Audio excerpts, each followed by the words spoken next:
Webinar is now live.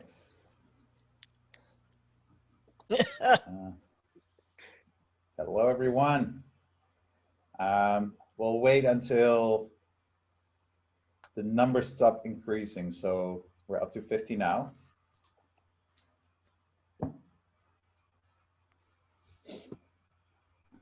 Here's Brian. Hello, all. Put in the chat where you're from. Say hi. We'd love to see how international this group is.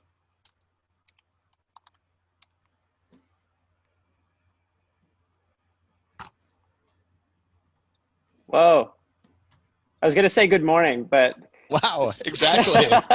Good evening, good afternoon, good morning. Whoa. Chicago. So we have some Chile. early risers and some people who stayed up. Van Buren. There's my buddy Randy.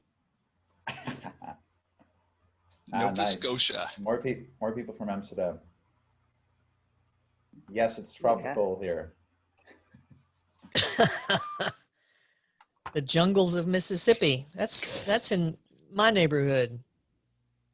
So we're at 118. We had over 450 people signing up. Probably most will be either working in their bed and they will join us by the recording. So it's so good to have you here. My name is Ramses. I am the co-founder of Rome Stack together with Francis Miller, who is also in the call. And welcome. We hope that everyone here is into journaling, or at least wants to learn something about journaling. So about 2 weeks ago, we launched the Rome Stack community. So up until then, we had just been producing content for members. But then 2 weeks ago, we also created a forum. And the people you see here, myself included, we started to talk about our journaling practices. And we discovered that everyone has a practice that is somewhat the same, but also at the same time very unique. And so we all come from different backgrounds. Tracy is calling in from the US. Matt is also calling in from the US. Brandon is calling in from Canada. Everyone will introduce themselves in a bit. The webinar will take about an hour. Some of us will stick around to answer questions. As you can see, and for those familiar with Zoom, there are two sections. There's a chat section and a Q&A section. Please use the Q&A section to ask us questions. So if you have a question for one of the panelists, Francis is monitoring the Q&A section. Please put your question there. Other attendees will be able to upvote your question. So please vote for the questions that you would like to have answered. Also mention who the question is for, and then use the chat just to talk with your fellow Romans if you want to connect. I like to always connect via the chat, so please use it. We have some objectives for this webinar. So first of all, just like we started as a very small user group interested in journaling, we try to find more people who use Rome and who have a journaling practice, because we really want to learn from the rest in the community. And just preparing this webinar, the four of us, we've already learned so much from each other. So there's so much value. If you don't even have to share your journaling entries, but just the way you structure it, the metadata. We'll also dive into that today. So we want to show you how we journal, how we get results from it. So we also want to share a little bit about how it has benefited us. We want to also help you get some ideas for your own journaling practice. And then obviously there will be a lot of time reserved to answer your questions. So again, please use the Q&A functionality. What else? Am I forgetting anything from fellow panelists? Am I forgetting something? I don't think so. You're good, brother. All right. So we're going to start first with introductions. So each of us will do a short introduction, just a few minutes, about their journaling practice, notes help them. And then after the introduction, the fellow panelists will have the chance to ask a few follow-up questions. And then once we've had all of the introductions, we're going to have a look at the Q&A. So already think of your questions, and then we'll try to have a free-flowing conversation, hopefully answering as many questions as possible. So we've agreed that first Tracy is going to share, then Matt, then I'll do my introduction, ending with Brendan. So Tracy, do you want to take it away? Hey, everybody. Man, I'm so excited about this. I've been journaling for almost 7 years. It started with a gratitude practice, and was the gratitude practice was started one November to pacify a friend of mine who thought I needed a gratitude practice. And she and I share the same birthday. She's younger than I am. But on our birthdays, I finally relented and said, okay, for your birthday, I'm going to give you a 30-day gratitude practice. And I really only was successful. And actually, it started the end of November. My birthday's on the 23rd. So I had to carry it forward into December. And out of that first 30 days, I was probably effective only 35% of the time. I did my gratitude journal in day one. But at the end of that 30 days, you know, people had started commenting about my attitude was different. I was different. And the only thing that really I could think of that had changed was this gratitude practice I started in day one, and really wasn't doing very successfully. So I started kind of digging in to what is journaling about. And so over the past 7 years, I've been practicing all sorts of journaling practices, habits, and trying new things, and just experimenting and reading and learning about behavioral science. And that had led me to some pretty profound results. So I started teaching people in my recovery community about how to keep a journal as part of their recovery practice. I've practiced the 12 steps of recovery for a little over 7 years. So my journaling practice started about 3 months after I began my recovery journey.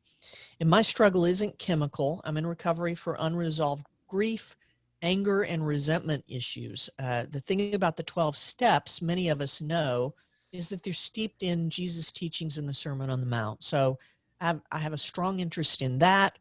And I've been using Rome since, gosh, I think I did my first post in January. I had no idea what it was. And then when the pandemic kind of kicked off, I decided I would just experiment and move some of my journaling practices into Rome. And many of you may be familiar with the note I write to my next day self. If you're not, I'll be happy to post a link in the chat to a video that I put together demonstrating the whole point behind the note to next day self. And that showcases the beauty of Rome in using block references and things like that. But I really just want to encourage people to do one thing. If what we're going to talk about is interesting to you, if you pick up one thing, awesome, do it. You know, the idea here today is for you to find one actionable step that you can do every day for a couple of weeks, and then see how it's working for you. So, yeah, it's just so wild that there are this many people who are as interested in journaling as we are. I'm just so grateful that you're here. Great to hear. Thank you for sharing that, Tracy. I'm curious. I have a short follow-up question, and other panelists, please also ask. So you say that people noticed a change in you. Did they tell you what change they saw in you when you started your gratitude journal? Were you like more calm? Were you more accepting? Well, how did it show itself? Probably the most tangible evidence was that I worked in a mayor's office at the time, and every morning I would come in, and I had no idea that for years, the first thing I do when I walked in the door to go to my office was typically some sort of a rant or a complaint about the weather, about the traffic, whatever. And I stopped doing that. And the first piece of feedback I got was from our receptionist. She said, "You're different." I said, "Well, how?" She said, "You're not complaining as soon as you hit the door every morning." Powerful. That's Yeah. wonderful. Very powerful. Yeah, I love that story. Wow. Yeah. Brendan, Matt, do you have questions, or shall we then move to Matt? No more questions. That's great, Tracy. I have so many thoughts that pop up when you say that. It's sounds familiar with the gratitude journal. Yeah. Yeah. It's I'm normally a very grumpy person, but since journaling, I have a perma smile on my face. So I love that. Yeah. All right, Matt, do you want to share something about your practice and how this Yeah. helped you? Floor is yours. Yeah, absolutely. I can build on something that Tracy shared. Tracy, that is there's there's some wonderful things in what you just told us all. So just briefly, my name is Matt Brockwell. I'm a San Francisco Bay Area psychiatrist and psychotherapist, and I have been writing in Rome since about January, so about the same starting point as you, Tracy. I got excited about journaling fairly early on and have been trying a handful of experiments. But actually, the one that I'm most excited about, I learned about through an author whom I really love. His name is Matthew Dicks. His last name is spelled D-I-C-K-S. And he wrote a book called Storyworthy. And Matthew is kind of a he's a very recognized and professional storyteller who rose to prominence on the Story Slam circuit. And he wrote a book about kind of what makes a good personal story. And in the process of talking about this, he suggests to his readers this one simple experiment that he calls homework for life. And the premise of homework for life is that each night you ask yourself the question, what happened on this day that happened on no previous day? Oh. and to unpack this a little further, there's quite a lot of subtlety here. And the subtlety arises from the fact, and this is something that I discovered when I started putting this into practice, was one of my early evening questions was, what surprised you today? But that's not the same thing, because when you ask what surprised me today, you tend to have sort of a bias towards going for the big surprises, and you sort of look for revolutionary, exciting things. But Matt Dix's formulation encourages you to look for the subtle things. And the subtle things are often the seeds of stories that end up really mattering. And I've completely diverged, by the way, from how I intended to start this introduction, Tracy. Yes. Because of your story. And your story illustrates it so beautifully and so perfectly that the thing that happened on no previous day in your story was what happened when you walked into the office. And one of your colleagues said, "Oh, wait, something's different, but what is it?" "Oh, I know what's different." And they gave you that. They closed the loop on their observation. And I also love it because it's a small thing that's also a big thing. And if you want to learn more about this, by the way, I highly recommend Matthew's book. I actually picked it up and started browsing through it again yesterday as I was thinking about things that I wanted to share with people in the seminar. But yeah, that's the starting point. I'm going to keep one eye on the time because I want to be brief. But there is one experiment that I also wanted to share with you guys. And this is something that started fairly on in my journaling practice. And I'm just going to throw up a slide here. what I started doing was emotion tracking, and I'm going to share it with you.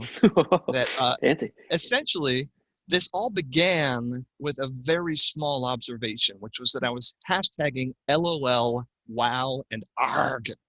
And because I wanted to remember those things. I wanted to remember the things that were either amusing, amazing, or frustrating, because those things are helpful to look back at for different reasons.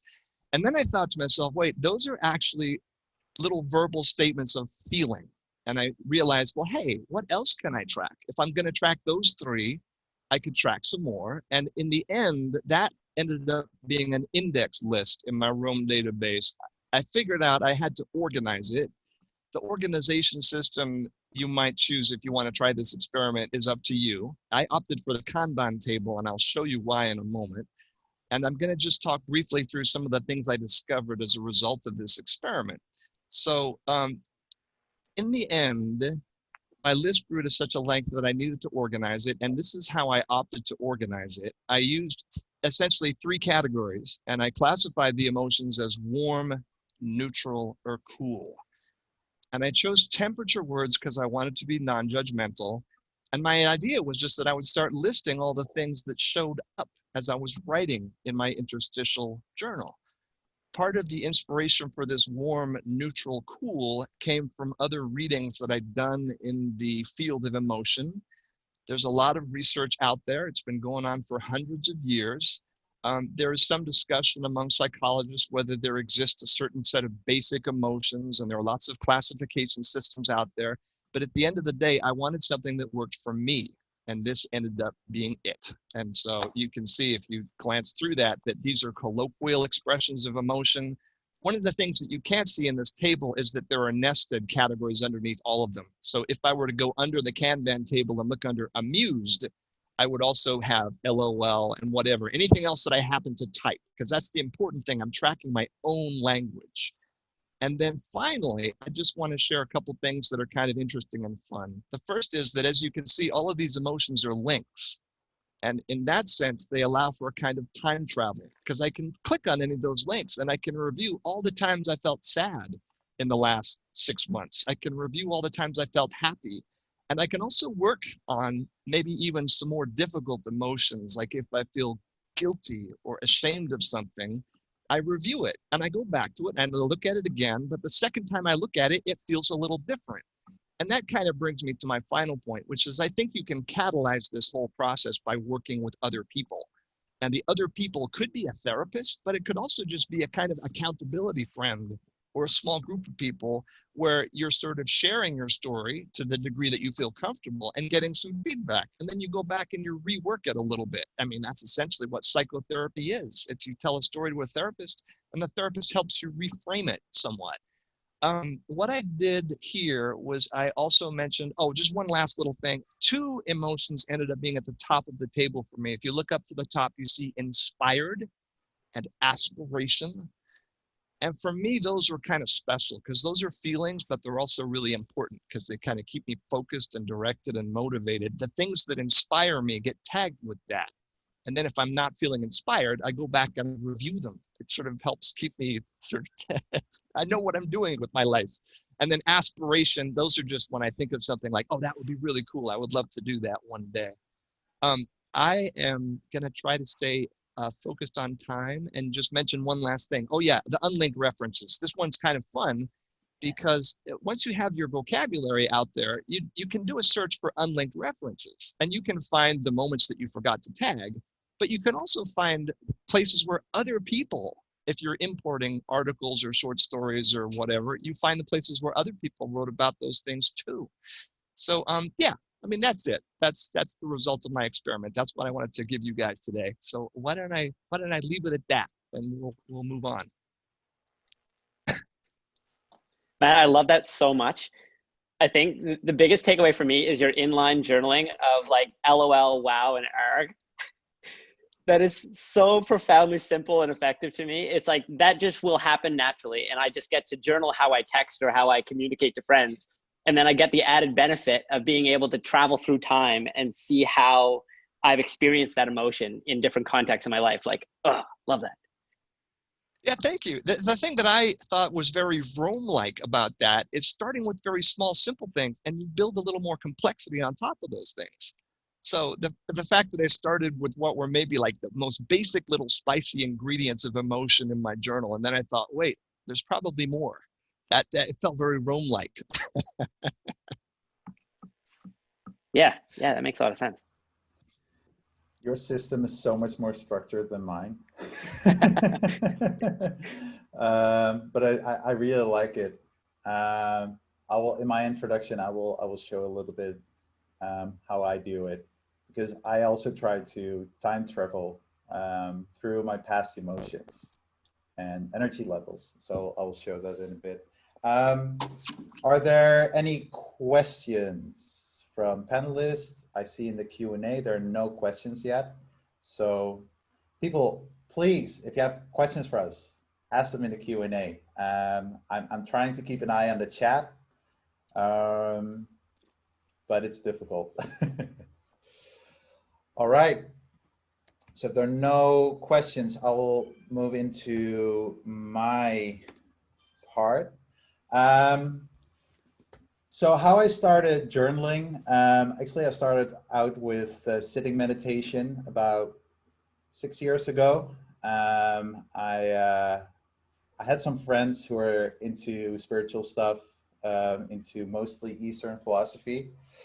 And I was not living with a lot of awareness. I was eating whatever I wanted. I was drinking whatever I wanted. I was not sleeping well. Was using quite a bit of booze, and I wasn't happy. It was numbing myself. So once I started to meditate, all these stories came flooding into my conscious mind. So whereas normally I would numb myself with alcohol, now I would sit down first thing in the morning, sober as can be, not always feeling well, because, well, if you drink a lot, then you have hangovers. So I would sit there for 20 minutes on my pillow in pain, because I would have a hangover, or I would have stuffed my face the day before I was not feeling well. So all these thoughts would pop up, and my meditation teacher always said, just observe those thoughts. But I couldn't observe them because they went so fast. So at some point I discovered, I don't even know how, but I discovered Stoic philosophy, Stoicism, and I started to get into that. And one of the first books I picked up, I have the Dutch version here, by Marcus Aurelius. It's called Meditations. And the way he writes, it's very much like a journal. And it's not only reflecting on what happened, but also giving himself counsel. So for example, he would describe his days or situations. And then you see within the same paragraph, he goes from telling a story into giving himself counsel, and he changes from the I pronoun to the you pronoun. So instead of saying, I shouldn't get frustrated, he says, you shouldn't get frustrated because you're all humans and everyone has the same issues. And it's unnatural if you don't work together, because you should work together as hands and feet, as if you're a body. I was like, wow, that's, instead of just telling yourself, don't get angry with other people, he reasons with himself. And he says, this is why you shouldn't get angry with other people, because you're the same. You're exactly the same person, but now just this moment you're not. That doesn't give you an excuse to act out against other people who are not feeling well today. So that helped a lot with me. So I started to adopt a practice where I not only reflect on what I do, I also give myself counsel. And then a few months ago, and this is something I want to share very quickly, I started to do morning pages. So almost like a writing meditation. I sit down every morning, either with a paper notebook or within Rome. It depends on how I feel that day. Sometimes I just want to write on paper. I don't want to even leave my bed. So I'm just writing in my bed, but let me share my screen. And I won't share the contents because it's personal. But as you can see here, I tag my feelings, and I tag my feeling, and attack my energy level just at that moment. And I can filter on them. Sometimes I do like an intermediate journal. So I just want to share this one. I found this interesting. I have no idea what's exactly going on, but it's 11:25 and I haven't done a fucking thing yet. Well, except for watching YouTube. I'm in low spirits and don't feel like doing anything. Just writing that was such a relief that afterward I had a very productive day. I love that. Yeah. Because I do expand a little bit on it. So it reminds me of when I was in college, I was so overwhelmed by the amount of work I had to do that I became paralyzed. So I reasoned with myself. And then I said, yeah, I wanted to do my 3 most important questions. And then I did it. And then I did lots of more things. So just blowing off steam from time to time, it helps a lot. And tagging things like this. So for example, when I click, I'm in low spirits, I have this one. So I can now search when I'm in low spirits, read this, have a laugh, because I like to laugh at my past self, and then see, okay, but how did I reason with myself? And can I try to do the same thing again? So that's one way I use journaling now.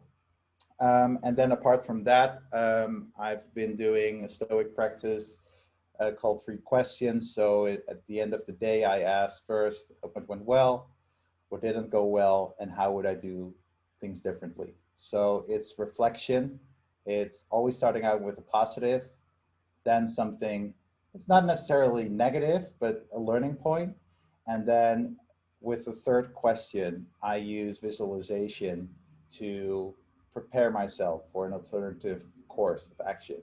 And by visualizing it, I've noticed it becomes way more likely that I actually do it when I see myself first do it in my mind's eye, instead of thinking, oh yeah, well, I will, when the situation pops up again, I will do differently. No, I need to rehearse.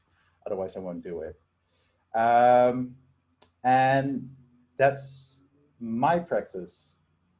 You know, we could do an entire webinar just on the power of interstitial journaling, couldn't we? Mm. Absolutely. Yeah. Yeah, that was amazing, Brandon. Go ahead, Matt. Oh, just the way that the things that end up being really significant in our lives sometimes seem to happen around the corners and in the edges between other activities. I think there's something very powerful there. Yeah. Yeah. A piece that really stuck out for me there too was early on with your meditation practice, how when you were able to step into that practice, you got this flood of stories. And that's amazing to me. It's like I have this yearning and almost this loss that I feel for the stories I've forgotten. You know, it's like the times when I haven't journaled or I haven't recorded the stories. And to me, stories are the color of life. They surround my experience and give me so much teaching and experience and community and relation. And to think that meditation can bring you this flood of stories, and then to have a practice that you can actually document and capture those stories once you're reliving them is wildly powerful to me. Yeah, absolutely. So yeah, I mean, yeah, well, I just wanted to add to that. My meditation teacher calls it bubbles. So he says they're just bubbles coming up, floating up, and they pop. And when they pop, they come into your conscious. So sometimes bubbles from when I was 4 years old pop up, and I'm like, and sometimes together with an emotion, I'm like, wow, okay, didn't expect that, like a movie or a smell. And then that's something also I'd like to write about. I see a few questions that I want to answer in the chat. And please, if you have questions for us specifically, use the Q&A. I see there are 2 questions in the Q&A, but Mike, Mike says, I hear a lot of talk and praise about journaling, but I don't understand the core process and benefits well enough to put effort into creating a new habit. The book that helped me for morning pages is The Artist's Way by Julia Cameron. I think that's a really good book. a book I'm currently reading is called Writing Down the Bones. It's mostly about writing meditation, and it's rooted in Zen. So, you have it. Very cool. Yeah. I think those are good starting points. It's having a conversation with yourself. It's raising your awareness. I think that's, for me, the main practice. But maybe we can answer that in the Q&A. And then David, my 3 questions are: what went well, what didn't go well, and how can I do better? And then let's move to Brandon, and then we'll have a look at the Q&A questions. Perfect. And it's funny, I have this feeling anytime I see somebody say like my 3 most important questions, and it's like not immediately obvious what it is, I go straight into curiosity. I'm like, oh, I need it.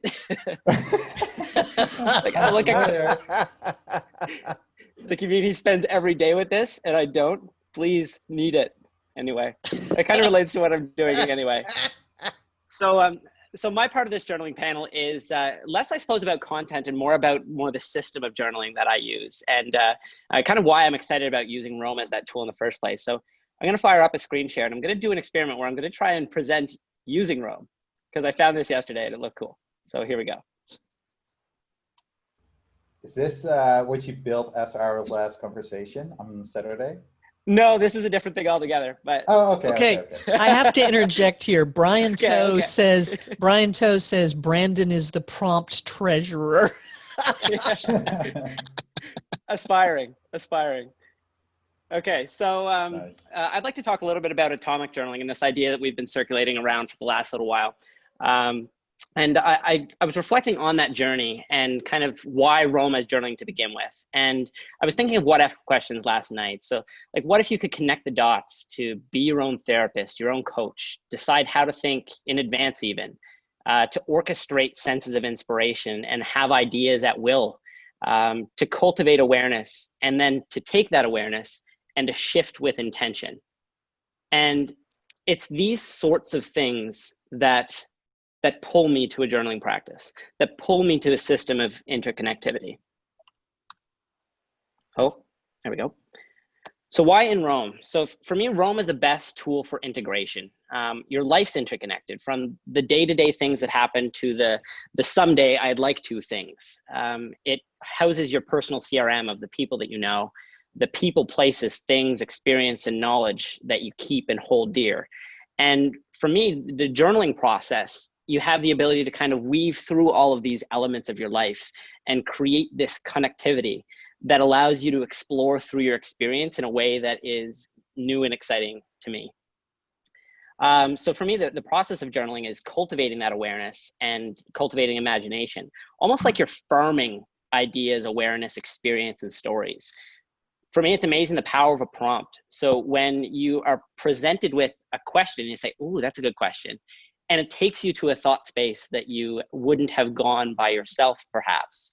Then the product of that prompt is your own. It was within you to begin with, but that elicited it from you. So I have this fascination with, well, if to get better answers, you should ask better questions, what questions can I ask myself to have a better experience and to add more color to my life? I also consider Roam as like everything's in an inbox. So every page in my Roam database is an inbox in its own right that I'll serendipitously fall upon someday at the right time. But while I'm journaling, if I have an idea related to a project, a person, an experience, a story, then I can just tag that page, and then it belongs to that in its inbox way, which is really cool for kind of building that over time.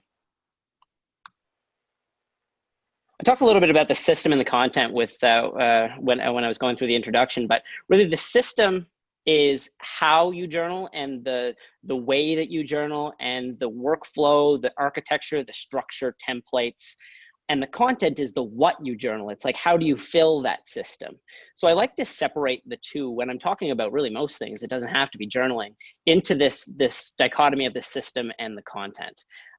So what I'm talking about here is more so the system, where we got some excellent color on content from the first 3 speakers.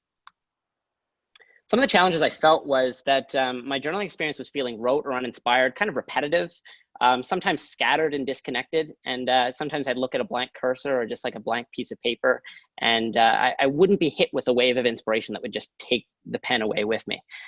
So I wanted to find a way through that. And I sensed an opportunity. I have this dream of interconnectivity that I can feel these connections between ideas, the possibilities between mapping those connections, and thought that there's got to be a way to actually make this work. So atomic journaling is just simply a way to structure your journaling experience in Roam. And your is really emphasized because it's individualized. The prompts are your own, the collections are your own. When you use the collections is your own. It's just a simple structure that keeps everything in its home, per se. It's a way to keep things fresh and unlock potential and creativity, and to unlock your what ifs. So all those what ifs at the beginning, using a dedicated and structured journaling practice allows you to have a structured approach to achieving them. And again, ask better questions, get better answers. That eventually will take me towards algorithms of thought. So what that is, it's an idea that Connor, the founder of Roam, has tossed around a couple times. But I believe what I'm trying to figure out with atomic journaling will lead really well into this algorithm of thought idea, in that if you can figure out what you're with an awareness, and you can look at yourself through that other perspective. Say if you say like, I'm feeling frustrated, then you can go through this algorithm of actually navigating and working through that frustration. And that's where this gets really actionable and life transforming. So I haven't figured out this element of it quite yet, but that's the next frontier, is how do I take my awareness cultivated through journaling and move it into actionable algorithms of thought to actually enhance, elaborate, create a more compelling vision, or resolve something that I think needs healing. I think there's so much in this, and I'm really excited to explore that with this community. Take home points: build an intentional structure for your journaling process. Plan for flexibility and change. You change, your journaling process should change too. Think big and have fun, and use community. That's what we're here for. So to learn more, I have a full write-up about atomic journaling. I didn't go into the details here because this is more a why session than a logistics of how to do this, but I have that all laid out on an article on that I'll put a link to. My demo database that I'm going through here is public, so you can actually just navigate through this stuff. And I'm always happy to have a conversation on Twitter, so find me there. And we'll also send the links to everyone's Twitter, blog, newsletter, so everyone can find us. I see a suggestion, Brandon, from the chat that to check out Cortex Futura, because he writes quite a bit about algorithms of thought. So might be interesting to look into. Maybe it's in his course, but I've seen it somewhere float around in public as well. And it's funny, it's not so much the thinking of the algorithm system, it's more the thinking of what I actually want to build as an algorithm. So to me, that's a deeply reflective journey. And that's something will probably come in due time, but I'll be probably within a month or two really keen to look at things like Cortex Futura and lean on the community for learning that. Yeah, and again, Stoicism, it provides maxims and thought exercises. So in itself, they can be, so there's an exercise, it's called questioning impressions. So you ask, so an impression, it's something outside of you happens, and then you become aware of that situation, and that has an impression on you, and you put a label to it. So something can be positive, negative, neutral, and then one of the exercises would be, for example, which could be an algorithm, when you feel overwhelmed, that you first ask, what happened? What's the situation? That you first describe the situation. Then you say, for example, how you reacted automatically, so your automatic reaction.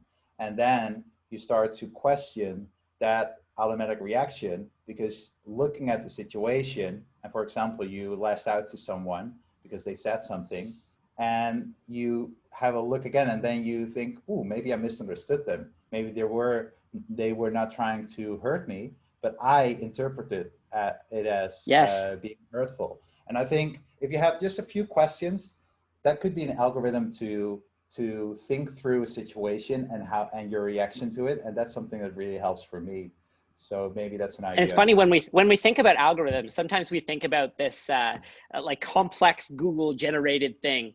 And really an algorithm could be just a series of 2 or 3 questions. It could be just, you know, taking a new frame and then another new frame and then plugging that all together.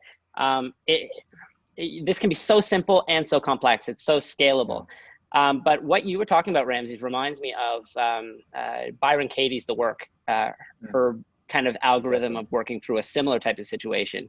And I can't remember the exact language she uses, but I'd encourage people to check that out. And then that will probably become something really doable within Roam. Yeah. And one comment, which I really like also in your presentation, that you say it's personal. And I think it should also be personal from day to day. So for example, I ask myself 3 questions at night, but the whole reason I think you came to Atomic Journaling is because you were sick and tired of the set prompts every day. Yes. And you just wanted to challenge yourself or to help yourself in the moment and pick a prompt or prompts, like a collection that would help you in that particular situation, right? Yeah. That's exactly it. And kind of the outcome for me is to stay inspired. Like it's to stay resonant with my journaling experience.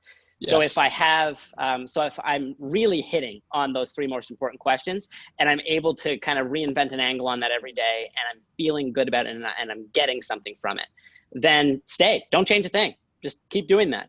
But then if I'm feeling dry and I start to skip days because I'm like, it doesn't matter anyway, you know, then like throw the journal prompt on shuffle and like pick a new collection and reinvigorate that process somehow.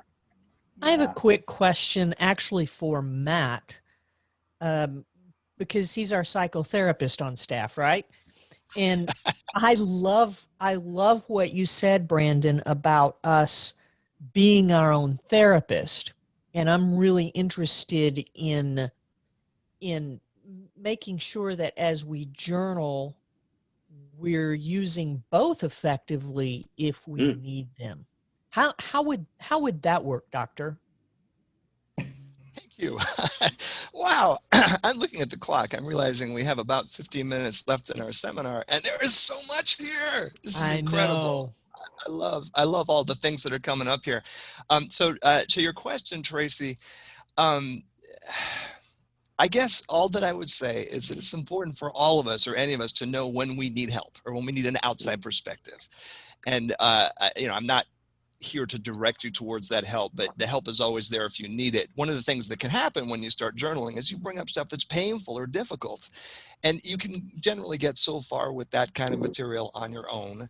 But there's certainly a point where you realize, I'd really like to talk to somebody else about this. And I think there is there's an additional level of reprocessing that happens when you shift and you get somebody else's perspective entirely. This actually links back to a few things that have come up for me as we've been talking. One, Brandon, I love the connection to the algorithms of thought. And one thing that I've kind of been wondering about is whether we have algorithms of feeling too. And usually those algorithms of feeling are subconscious and we're not fully aware of them. We start sort of going into certain kinds of algorithmic behavior when we feel a certain way. And one of the benefits of journaling, I think, is to sometimes bring those algorithms to the surface and rethink them. One of the simplest algorithms is an intervention, and you can program little interventions for yourself. Like if you're feeling uninspired, your intervention is essentially to go to the prompts that you've created for yourself. The other thing that I just wanted to follow up on was that I love what you said about keeping the goal in mind. The goal is to stay inspired. And that was kind of what led you to that place where you were thinking about, okay, so how can I work through this and find my inspiration again? One of the things that I've found paradoxical and really quite interesting is that sometimes I end up finding my sources of inspiration when I'm more willing to tackle and look at the uncomfortable emotions. That in fact, it's going into the places that I felt sad or hurt or lonely or angry and digging a little deeper. And then I come out of that on the other side and I feel like, wow, I really found the kernel of wisdom that was waiting for me in that experience. And it can be exhilarating, and it can be exhilarating and exciting, but it can be difficult. And that circles back, I think, to Tracy, the point that you were making, was that if you take journaling or meditation seriously, you probably will reach the point where you're like, I need to get somebody else sort of involved so I can talk about this with somebody else as well. And, I think that's a good thing, because finally, if the end result of all of this is that you build stronger and better connections with the people around you who want to help you, then yeah, that's great. So Yeah. a slightly roundabout answer, Tracy, but does that get at what you were asking? Yeah, and part of that too was, the be your own therapist, be your own coach is a little tongue in cheek for me too. It's of course, there's value to having a round table of perspectives. But one thing that I feel very strongly about is that oftentimes we don't show up for ourselves in that capacity in the way that we could. And that if we can add that to an already strong support network, then that's really how you can unlock levels of this. Yeah, well said.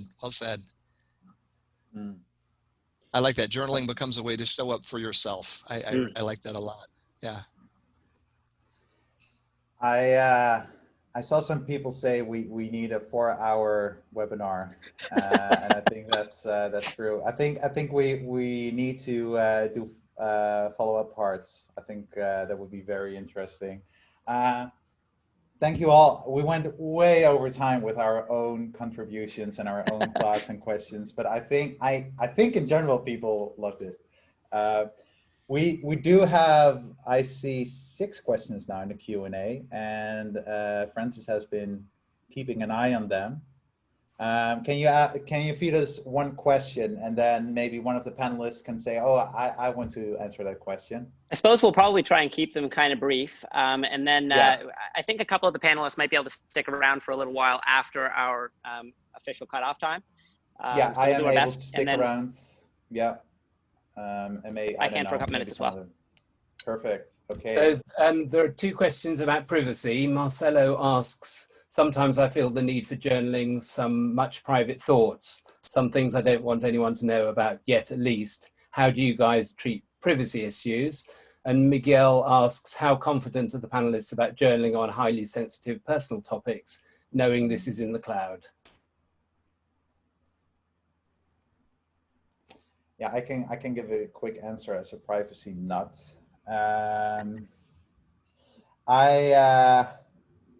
I don't put anything in Rome that people could blackmail me with. I think that's my standard.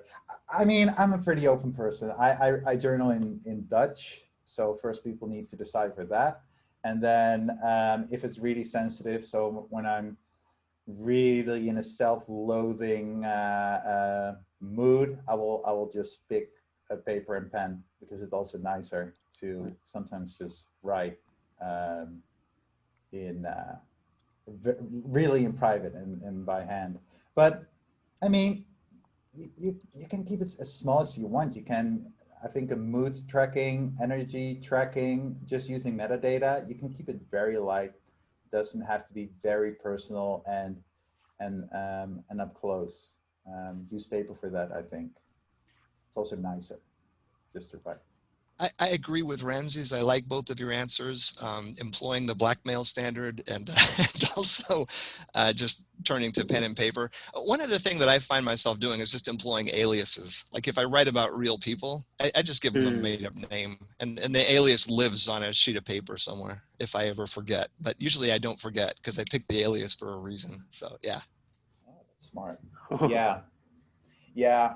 I do the same. So for example, when I talk about friends, I just use their initials, for example, instead of writing out their name. I mean, I don't care if my stuff gets out in the open, but maybe they don't like when I talk about people by name, if it would get out in the open. So any other question, Frances? Sam has a question for Brandon saying, I love Brandon's system, but has he thought about whether allowing for choice in his prompts may give himself a way to shy away from prompts that are bringing up resistance, not consciously, of course? Yeah, that's a wonderful question. And that's something I've thought quite consciously about. I think while you have the option to have choice, it doesn't mean you should always take the choice. And perhaps kind of listening to your own relationship with how you're choosing is a good way to go through that. The other, yeah, so I think some prompts you may want to just have as standing elements. You may want to have collections that you kind of commit to doing every day. And then sometimes you may want ones that are more random and kind of with that surprise and delight element to it. That's one feature of Roam that I'm kind of hoping for in the future, is to be able to select random blocks from my library to put into my journaling experience, to have that true level of surprise. I know I can consciously open it in the sidebar and drag it over, but like, I don't know, I like to be surprised about it. So some randomness will be nice. So I think there's an intentional blend to hit there between consistency and randomness and intentional selection. There's kind of three elements to it that I think there's a lot of nuance to explore. Mm.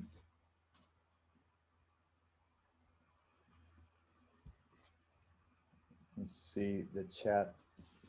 All right, no follow-up question for that. Francis. There's a question from Joa, who says, is there some way to better integrate qualitative journaling about habits, such as how was my day studying languages or college stuff, with quantitative data with tables, such as how many days, weeks I've been studying? I hope for that to come into existence one day. There is this one tool, and I'm blanking on the name. So you can export your database and you can import it, and then you have way more ways to visualize your data. Maybe the chat can help me. Note something, yeah. Ooh. Node Labs, I think that's it. So yeah, that's oh yeah, Infonotice, that's the one. So yeah, at the moment there are not really ways to do complex calculations based on content. So there's some simple calculations you can do in Roam, but I think this will be an area for external tools where you can just download your database and then running on your computer. You have some app, like visualization app, and I think Infonotice is one of the apps doing that. So you get, you know, we already have the graph where we can jump from node to node, but here you get more data looking at it. So I think that's one interesting use case for the future, but currently there's nothing yet. So I'm anticipating being able to do that. That's why I tag as many things as possible, because I hope in the future it will be useful. And for now, it's very manual. I don't know if the other panelists have ideas about that. About tracking quality, getting qualitative data? Yeah, so more like, okay, how many times did you feel depressed in the past month? So that would be, so now I can see, okay, feeling depressed in my database, for example, but I don't have in a table in the last 30 days, I felt depressed 10 times. That's not really possible. Or I cannot visualize it, say, okay, on Tuesdays, I was mostly depressed instead of on Saturdays. So that's something I would love to be able to do. But I put that in the box of like yet, I think. Super theoretically possible, and probably within the database of Roam's like underlying underbelly of metadata. So I think once we get API and once the software matures a little bit, I can't wait to see where all of this goes, because I think just the raw data and the different ways you can organize it becomes a choose your own adventure interface, hopefully. Yeah, I mean, I love to read back my old entries. Sometimes I just click a week and I just go back through old entries, but it's not really directed. So it would be nice if someday it's more directed, or I can see, oh, normally, now I'm getting very esoteric, but now it's full moon, and normally when it's full moon, I'm feeling cranky, so I shouldn't arrange sensitive stuff. For example, stuff like that. I want to live more consciously through the use of data, but maybe I'm just nerding out way too much now. There's a great nuance there. You can go over the deep end in the measurement and the tracking of all of this. And sometimes the value is, you know, with absolutely nothing, not even a pen and paper, and just meditating and like having thoughts that way. And then pen and paper has value. And then absolutely no tracking has value. And then some level of tracking has value. And then maybe more tracking has value if it doesn't take away from all of the stuff that's on the first end of that. Yeah. Yeah, I mean, for now, we've been talking quite a bit about the practice itself, and maybe not, except for the atomic journaling and the tagging of emotions and thoughts, but there's not really a very technical way yet that we use that we harness the power of Rome to get into to new insights, except for maybe rereading, or what I do, for example, I feel a certain way, then I'll look back in the past, when did I feel the same, and why, what did it trigger? So I can dig a little bit in the past, but like you say, you can just do the same on paper mostly, although you don't have to search functionality to see, okay, how did I feel this particular day? But the practice itself, I think that's one of the most important things. But I'm really looking forward to what becomes possible through automation. Yeah, same. Are there more questions? There's a really great one in the chat that Matt just saw attention to. Maybe if you want to bring that up, Matt.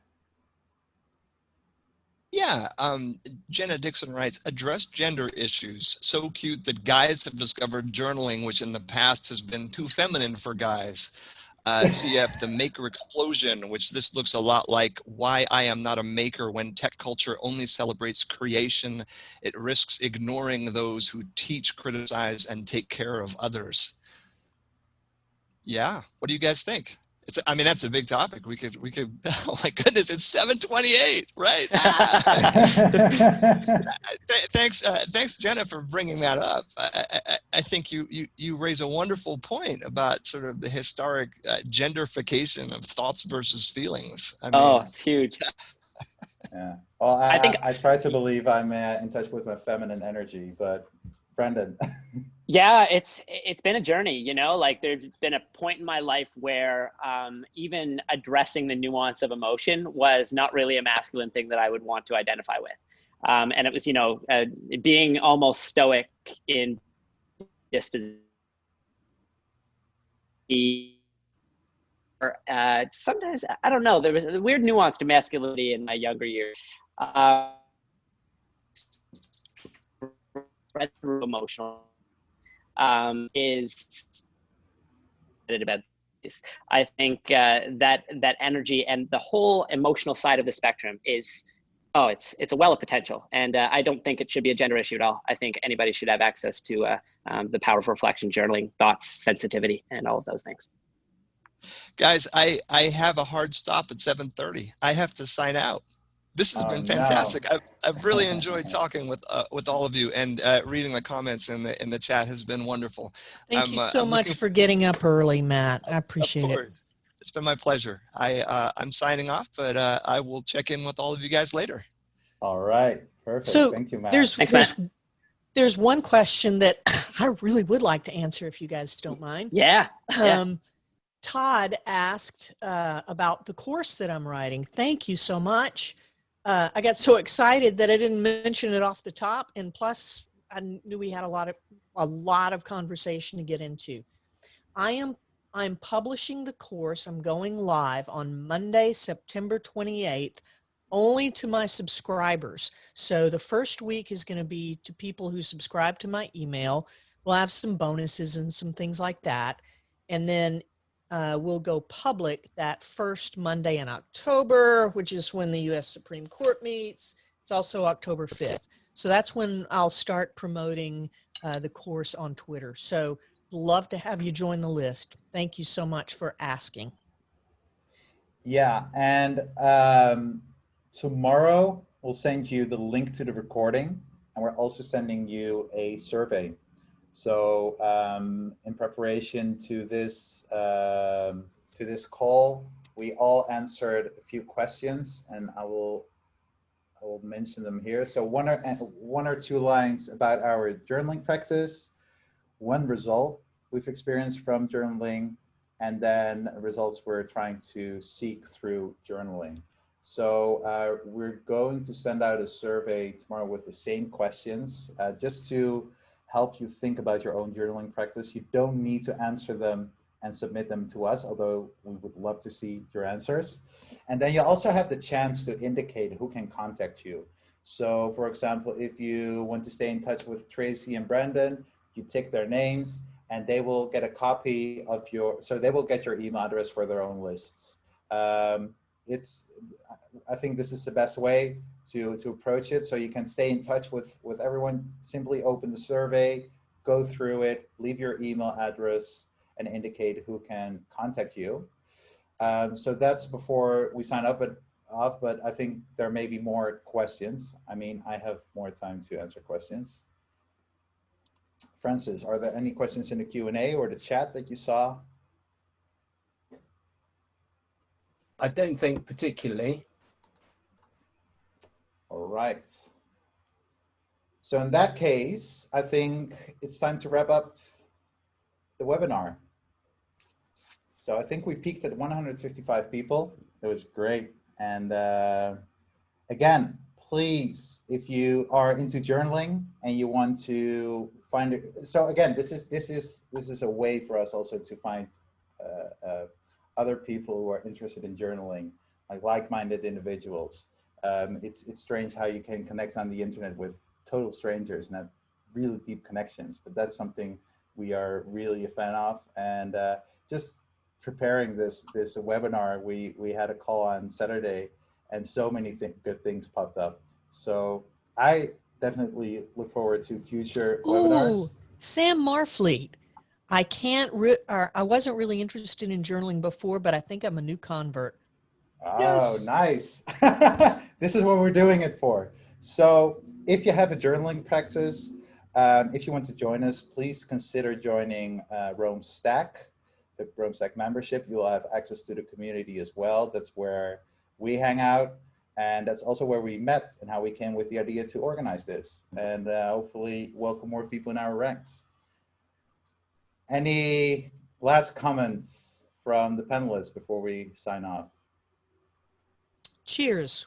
Francis, thank you for keeping us between the ditches, and Ramses, thank you so much. And thanks Roam Stack for sponsoring the event. And Brandon, you're just our rock star, my brother. Thank you. Thank you guys. This is a lot of fun. For me, it's about having conversation with community, and my hope is that this is an ongoing conversation. Ramses mentioned the work of setting up community, specifically centered around journaling with Roam Stack is really exciting to me, because I'm looking at the chat, I'm looking at the conversation, and I'm reflecting on this experience, and I think of the infinite paths that we could go down together, and it's quite exciting to be able to find a group of people interested in walking that path. So here's to that. Yes. Yeah, 100%. Combine brain power and help each other get to new insights. 100%. Francis, do you have any closing thoughts, comments that you want to share? If not, no, I'm here because I'm not really a journaler, but the more I hear about it and see what you're all doing with it, it makes it very appealing and attractive, and I'm going to get started, I think. Wow. Yay. That's really good. Yeah. And for me, this was just a lot of fun. It almost feels criminal to to get money for this. But I love organizing things like that. And I hope we get to have many more webinars. I mean, I'm thinking of study skills webinars and so many different subjects that we can touch on and that people in the community have knowledge about that should be shared with more people. So I really look forward to future sessions. One more question. Marcelo has a good idea. Please publish a demographic stats of the audience. I'm from Brazil. Where are all these people from in the world? Ooh. Yeah, I'm not sure we can do that, but yeah, that would be maybe a good idea. Survey. Sure. Maybe in the survey. Okay. But I don't want to make it too big because I want people to be able to finish it quickly if they want. Okay, great idea. But I might, yeah, we might add it. Yeah. All right. Good suggestion, Marcella. Thank you guys so much. Now I have to Thank go you all. like do real work. Yeah. All right. Much love, my brothers. See you next time. Much love.